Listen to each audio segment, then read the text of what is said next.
Good morning. और क्या हाल चाल है? सब ठीक ठाक? टेस्ट होने वाले हैं आप लोगों के, थोड़ा सा तैयारी कर लीजिएगा, ठीक है। और आज जो हम टॉपिक लेकर के आए हैं बहुत ही इम्पोर्टेंट टॉपिक है, लेकिन मोबाइल थोड़ा दूसरा है, हम दूसरे मोबाइल से बना रहे हैं वीडियो, तो हो सकता है कुछ क्लियर ना आए, तो उसके लिए हम माफ़ी चाहते हैं। और अब हमारा जो टॉपिक है वो है फंक्शनल ग्रुप। आज का टॉपिक है फंक्शनल ग्रुप। तो देखो क्या होता है, जैसे हम आपको एक एग्जांपल बता दें तो आप लोग अच्छे से समझ जाएंगे। कैसे? जैसे हमारे पास मान लो ये R और इधर ये OH लिखा हुआ है। क्या लिखा हुआ है? R और OH। क्लियर दिख रहा है? अब R और OH में अगर हम इसकी बात करें तो ये जो होता है ये अल्कोहलिक ग्रुप है। अगर हम इसकी बात करें क्या है, जैसे एक और हम इसके बगल में लिख दें C, ये हमने लिखा, क्या चीज लिखा? CH3OH। आप कहोगे ये अल्कोहल है, लेकिन क्यों अल्कोहल है हमें ये नहीं पता। तो अल्कोहल क्यों हम ये बताते हैं, क्योंकि इसमें ये OH लगा हुआ है, इसलिए अल्कोहल है। अगर यहां पर कुछ और लगा होता, जैसे हमने यहां लिखा CH3 और CHO, तो ये एल्डिहाइड हो गया। क्यों एल्डिहाइड हो गया? क्योंकि इसमें देखो CH3 यहां भी है, CH3 यहां भी है। डिफरेंस कहां आया? डिफरेंस कहां पर आया? डिफरेंस आया यहां पर। यहां OH है और यहां CHO, तो यहां पर ये डिफरेंस आ गया, ठीक। ये जो डिफरेंस आया इसमें से कंपाउंड ही चेंज हो गया। तो अब इसमें इसका मतलब ये पार्ट सेम है, लेकिन हम दूसरा ले सकते हैं। हमने यहां पर लिख दिया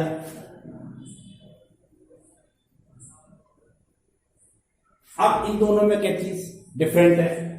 अब ये पोर्शन सेम है लेकिन ये डिफरेंट है। तो इससे क्या पता चल रहा है? अगर इसको और इसको देखें तो इससे यह पता चलता है कि हर ऑर्गेनिक कंपाउंड के दो पार्ट होते हैं। हर ऑर्गेनिक कंपाउंड के दो पार्ट होते हैं। तो हम यहां पर ले लें R और X। यहां X का मतलब हैलोजन हो भी सकता है और नहीं भी, कोई जरूरी नहीं, लेकिन X का मतलब ये जरूर है कि यहां पर ये फंक्शनल ग्रुप है। तो ये हमारे पास एक कंपाउंड है,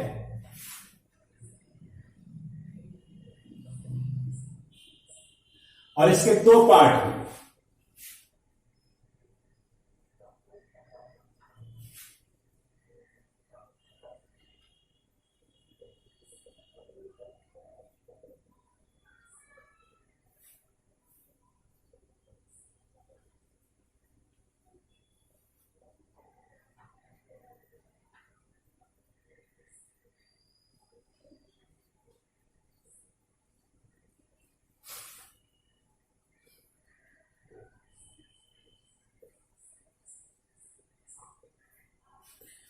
क्या पता चल रहा है इससे? ये पता चल रहा है, देखो कंपाउंड्स है तो उसके दो पार्ट होते हैं, ठीक। ऑर्गेनिक कंपाउंड या compounds consist of two part, one is alkyl group and other is functional group. तो किसी भी यौगिक के दो भाग होते हैं, किसी भी कंपाउंड के दो पार्ट होते हैं, एक एल्किल ग्रुप होता है और एक फंक्शनल ग्रुप होता है। एल्किल ग्रुप वो होता है जिसपे उसकी फिजिकल प्रॉपर्टी डिपेंड करती है, फिजिकल, और ये क्या है? केमिकल। तो केमिकल प्रॉपर्टीज पे डिपेंड करेंगे, वो क्या हो गया? Functional group. और फिजिकल प्रॉपर्टी डिपेंड करेंगे, वो क्या होगा? केमिकल। वो क्या हो गया? Alkyl group. एक चीज और भी भाई, यहां पर क्या चीज है, जैसे मान लो अगर आपने यहां पर OH रखा था तो ये क्या हो गया? अल्कोहल। अगर आपने यहां पर रख दिया CHO तो ये हो गया एल्डिहाइड। अगर आपने रख दिया Cl या Br, Cl मान रख दिया तो ये क्या हो गया? ये हो गया क्लोरो, ठीक। तो यानी हर कंपाउंड में एक पार्ट होता है जो उसको आइडेंटिफाई करता है कि वो है क्या। तो हम कह सकते हैं यानी द एटम और group of atom which identify to the organic compound is known as functional group. Functional group atom या ग्रुप ऑफ एटम है जो उस कंपाउंड की पहचान बताते हैं कि वो है क्या। ठीक है, तो फंक्शनल ग्रुप से ही हम किसी की पहचान करते हैं, या दूसरे तरीके से आप कह सकते हो कि part of organic compound on which chemical property depends. ठीक, तो ये भी कह सकते हैं, दोनों तरीके की डेफिनेशन आप लिख लीजिए यहां पर। तो डेफिनेशन ये हमने लिख दिए, द एटम और group of atom which decide its chemical property is known as functional group. ठीक है, ये द एटम और group of atom on which chemical property depends. तो केमिकल प्रॉपर्टी किस पर डिपेंड करती है? ऐसा नहीं है कि फिजिकल प्रॉपर्टी डिपेंड करती है, लेकिन फिजिकल प्रॉपर्टी बहुत कम डिपेंड करती है फंक्शनल ग्रुप पे, मोस्टली ज्यादातर वो एल्किल ग्रुप पे डिपेंड करती है।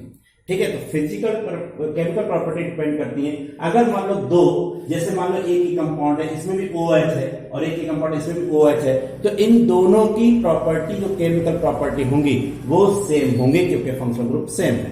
तो नीचे पॉइंट से लिखा है the chemical properties depends on the functional group. अब इसका क्या मतलब हुआ? Compounds containing same functional group show similar chemical property. ठीक है, तो ये हमारा फंक्शनल ग्रुप से रिलेटेड हुआ। अब कौन कौन से फंक्शनल ग्रुप होते हैं हम ये भी देख लें। आपके फंक्शनल ग्रुप कौन कौन से होते हैं ये भी देख लेते हैं। फंक्शनल ग्रुप की डेफिनेशन उम्मीद करते हैं आपको तैयार हो गई होगी। उसके बाद फंक्शनल ग्रुप कौन कौन से देखिए, जैसे हमने लिखा क्लास ऑफ ऑर्गेनिक कंपाउंड, मतलब कौन सा ऑर्गेनिक कंपाउंड है, क्या है उसका क्लास, फिर फंक्शनल ग्रुप उसमें क्या है, ठीक है, और उसका एग्जाम्पल। तो जैसे पहले हमने क्या लिया है, अल्कोहल। अब अल्कोहल क्या, कैसे पहचानते हैं? कहीं भी हो अगर OH लगा हुआ है तो वो अल्कोहल है। ध्यान रहे ये चीज को, जैसे ऐसे ना समझ लेना कि पता चला यहाँ भी OH लगा हुआ तो इसको अल्कोहल नहीं, ये COOH है।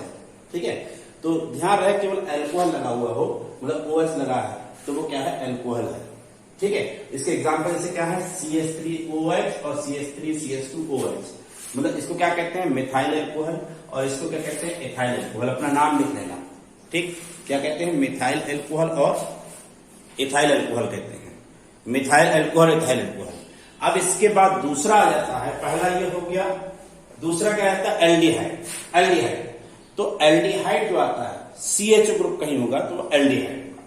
ठीक, जैसे इसमें क्या है, ये CH लगा, ये CH लगा, है दोनों एल्डिहाइड, एल्डिहाइड दोनों। अब आप कंफ्यूज हो रहे हो, एल्डिहाइड बता दिए, इसका नाम एल्डिहाइड है, इसका नाम नहीं। एल्डिहाइड ग्रुप है, लेकिन उसमें यह है क्या, फॉर्मल्डिहाइड। ये क्या है, एस्टल्डिहाइड। नाम इनके लिख लेना। ठीक, उसके बाद फिर आता है आपका तीसरे नंबर पे आता है कीटोन। अब कीटोन की बात करें तो ओन। ठीक, इसमें क्या होगा, CO ग्रुप होगा। इधर उधर एल्किल ग्रुप लगे रहते हैं, एल्किल ग्रुप, जैसे CH3 है, C2H5 है, C3H7 है, तो एल्किल ग्रुप इधर लगे हैं, वही लगे हुए हैं, CH3 लगा हुआ, और ये CO, इसका नाम क्या हो गया, एसीटोन। इसका नाम जो है क्या है, एसीटोन है। ठीक, एसीटोन। उसके बाद फिर आता है ये 4 नंबर पे कार्बोक्सिलिक एसिड। कार्बोक्सिलिक एसिड भी एक ऑर्गेनिक कंपाउंड होता है, और इसमें फंक्शनल ग्रुप क्या होता है इसका, COOH। ऐसे लिखें या इसको ऐसे लिख सकते हो, और COOH। ये इधर क्यों छोड़ देते हैं भाई, ये किसी के साथ बॉन्ड बना रहा है, यहाँ पर कुछ और जुड़ा हुआ, मतलब एल्किल ग्रुप जुड़े हुए हैं। हमने कहा था ऑर्गेनिक कंपाउंड्स के दो पार्ट होते हैं, एक एल्किल ग्रुप और एक फंक्शनल ग्रुप। तो एल्किल ग्रुप और एल्किल ग्रुप जुड़ने के लिए जगह कहीं ना कहीं छोड़ेंगे इसमें, फंक्शनल ग्रुप पे, तभी दोनों आपस जुड़ेंगे, तो ये बॉन्ड एल्किल ग्रुप के साथ होता है। ऐसी एस्टर, एस्टर का जनरल फॉर्मूला जो होता है तो RCOR' ये होता है। इसको इस तरीके से लिख दिया गया है। यहां पर क्या है, ये क्या है, एल्किल ग्रुप, ये हटा दिया गया है, तो ये फंक्शनल ग्रुप क्या हुआ, एस्टर, COOR, R' से कर दो इसको। ठीक, ये हो गया क्या चीज, एस्टर। इसका एग्जाम्पल क्या है, ये CH3CO C2H5। इसका नाम क्या है, इथाइल एसिटेट। देखो इतना ये है इथाइल, और ये कितना एसिटेट, तो क्या नाम हो गया, इथाइल एसिटेट। मिथाइल एसिटेट हो सकता है, अगर यहाँ पर CH3 हो तो मिथाइल एसिटेट हो जाता है। ठीक, उसके बाद एसिड क्लोराइड, एसिटिक क्लोराइड भी, तो क्या है एसिड क्लोराइड। अब एसिड क्लोराइड क्या होता है, ये यहां पर ये चीज वही रहेगी, इसको हटा करके हम Cl लगाते हैं। अगर यहां Cl होगा तो ये क्या हो जाएगा, आपका एसिटिक क्लोराइड हो जाएगा। एग्जाम्पल क्या है, CH3COCl, ठीक, ये हो गया एसिटिल क्लोराइड। अब इसके बाद साइनाइड, साइनाइड, साइनाइड सुना होगा, साइनाइड क्या होता है, Cn जहां लगा होगा साइनाइड होगा। जैसे ये साइनाइड ग्रुप है, क्या है, हाइड्रोजन साइनाइड, मिथाइल साइनाइड, ये भी ले सकते हो, CH3Cn, मिथाइल साइनाइड, आइस, ठीक है, उसके एथाइल साइनाइड, बहुत सारे साइनाइड हैं। उसके बाद एक क्या है, एसिड अमाइड, एसिड अमाइड, जहां भी CONH2 ग्रुप लगा हो, इसको ऐसे भी लिख देते हैं, ऐसे CONH2। अगर ये ग्रुप कहीं जुड़ा है, ये एक ही चीज है, तो ये क्या है, एसिड अमाइड।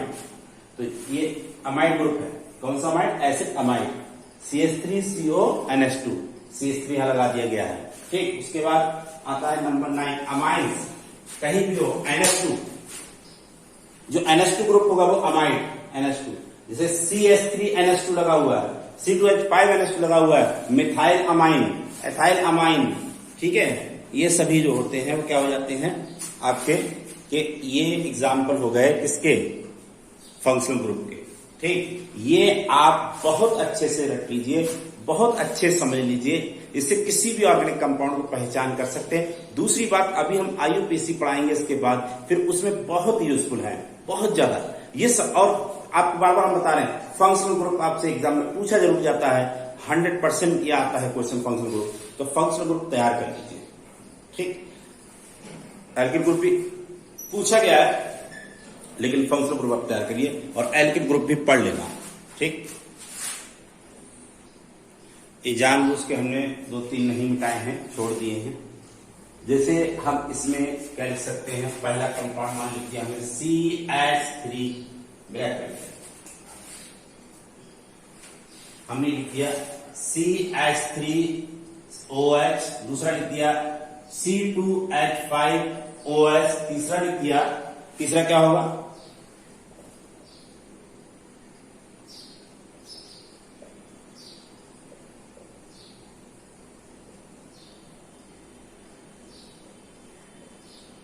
ये चीज होगी, ये होता चला जाएगा।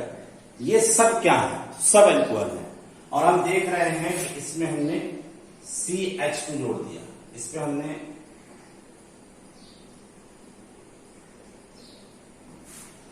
Methyl alcohol, ethyl alcohol, propyl alcohol, butyl alcohol, pentyl alcohol, ये सब जो है वो सब एल्कोहल है, ठीक। लेकिन एक चीज है, ये इससे बड़ा है, इससे बड़ा ये है, इससे बड़ा ये है, इससे बड़ा ये है। मॉलिक्यूलर वेट अगर हम देखें तो ये इंक्रीजिंग ऑर्डर में हो गया।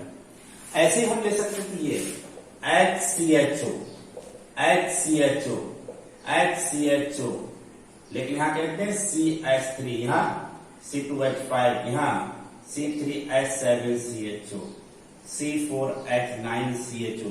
तो इसमें हम क्या देख रहे हैं, इसमें यह खासियत यह है कि सब में फंक्शनल ग्रुप सेम है। ये हमने वो कंपाउंड्स लिखे हैं जिनमें फंक्शनल ग्रुप सेम है, तो इनकी केमिकल प्रॉपर्टी भी सेम होंगी। If the organic compound having same functional group are arranged in increasing order of their molecular weight, then we find a series which is known as homologous series, ठीक। तो ये homologous series हो गई, इसको homologous series कहते हैं। अगर same functional group वाले कंपाउंड्स को हम उनके इंक्रीजिंग ऑर्डर में, उनके एटॉमिक नंबर के इंक्रीजिंग ऑर्डर में अगर अरेंज करते हैं तो हमें ये सीरीज मिल जाती है, इसको कहते हैं होमोलोगस सीरीज। ऐसे ये भी है, ये क्या है, होमोलोगस सीरीज। ऐसे आप कह सकते हैं, जैसे मान लो CH4 होता है, CH3 होता है, CH3CH2 और CH3 होता है, CH3CH2 और, तो ये CH4 हो गया, CH3CH2 और CH2 ये हमारे हो गए, ठीक। अब इसमें हमने क्या काम किया, ये क्या है, जैसे ये भी CH3, फिर लिखोगे CH2 और CH3 बढ़ता चला जा रहा है, तो तो ये आप कहोगे, लेकिन आप पहचान गए होंगे अगर आपने पढ़ा होगा तो, कार्बन के बीच कैसा बॉन्ड है, सब में सिंगल बॉन्ड है। तो इनमें कार्बन कार्बन के बीच कैसा बॉन्ड है, सिंगल बॉन्ड है। इनमें क्या था, CHO था, इसमें क्या था, OH था। तो ये हो गई एल्कोहल होमोलोगस सीरीज, और ये हो गई एल्डिहाइड होमोलोगस सीरीज, और ये आपकी कौन सी हो गई, एल्केन होमोलोगस सीरीज। कौन सी, एल्केन। अब हम इन सबको एक जनरल फॉर्मूले से लिख सकते हैं। जैसे इसको हम लिख सकते हैं जनरल फॉर्मूला, क्या चीज, CnH2n+2। अब आप n की वैल्यू रखिए। जैसे हमारा जनरल फॉर्मूला है, अगर n की वैल्यू हम 1 रखेंगे, n=1, इसमें अगर आप n की वैल्यू 1 रखेंगे तो हमें क्या मिल जाएगा, ये मिल जाएगा, देख लीजिए, n 1 रखी, C1 हो गया, h कितने होगा 4, ये मिल गया। अगर n की वैल्यू 2 रखेंगे इसमें तो हमें क्या मिलेगा, ये मिल जाएगा। अगर n की वैल्यू 3 रखेंगे हम तो हमको ये मिल जाएगा। यानी इन सभी को जितने हैं इनको एक जनरल फार्मूला से लिख सकते हैं। ये CnH2n+2 ये एल्केन का जनरल फार्मूला होता है, ठीक है। और इसमें n की वैल्यू हम रखते चले जाएंगे तो हमको मिलते चले जाएंगे, क्या चीज, methane, ethane, propane, butane, hexane, heptane, यही सब होते हैं, ठीक। अब इसमें ये मतलब हम ये क्या कह सकते हैं कि कोई भी होमोलोगस सीरीज हो, एक उसको जनरल फार्मूला से रिप्रेजेंट कर सकते हैं, ठीक। जैसे हम इसकी बात करें तो इसमें क्या होगा, एक हाइड्रोजन कम करना पड़ेगा, तो यहां लिख सकते हो CnH2n, ठीक, प्लस आपने कर दिया 1, और क्या लगा दोगे, OH, क्या लगाएंगे, OH। तो ये एल्कोहल का जनरल फार्मूला हो गया। तो हम इसमें कैरेक्टरिस्टिक में लिख सकते हैं। पहली बात तो डेफिनेशन आप समझ गए होंगे, the organic compound having the same functional group are arranged in increasing order of their molecular weight, ठीक है। Then obtain series is known as homologous series, ठीक। अब इसके कैरेक्टरिस्टिक आते हैं तो आप यही कहोगे कि इसमें जो कितने का डिफरेंस है, CH2 का।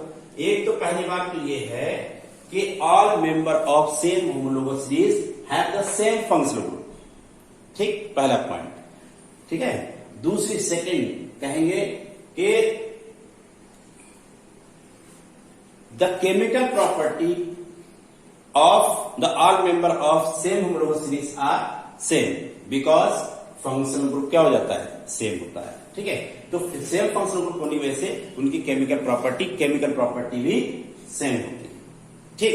थर्ड पॉइंट लिख सकते हैं कि आप लिख सकते हो homologous series represent by a general formula. For example the general formula of alkene is CnH2n+2, ठीक है। The general formula of alkene CnH2n, भाई यहां पर एक हाइड्रोजन कम कर दोगे, डबल बॉन्ड लगा दोगे, एल्कीन हो गया तो एल्कीन। और general formula of alkyne CnH2n-2, ये एल्काइन के लिए हो गया, ठीक है। अब उसके बाद हम इसमें और भी लिख सकते हैं, जैसे ये बनाया जाएगा, ठीक, उसी मेथड से ये बनाया जाएगा। तो मतलब ये है कि जितने भी मेंबर्स हैं उनको एक जनरल मेथड से प्रिपेयर किया जाता है, ठीक है। तो all members of same homologous series prepared by a similar general preparation method, ठीक। all member of same homologous series prepared by the same general method, ठीक, ये कह सकते हैं। और the difference between the two successive members of same homologous series is CH2। तो ये हमने आपको 4-5 पॉइंट होमोलोगस सीरीज के जो कैरेक्टरिस्टिक बता दिए, वो आप लिखेंगे कॉपी में, ठीक, समझेंगे उसको, और हम ये लिखाएंगे नहीं, आपको ये लिखना है, ठीक है। तो ये यहां तक आपकी होमोलोगस सीरीज जो है वो पूरी होती है।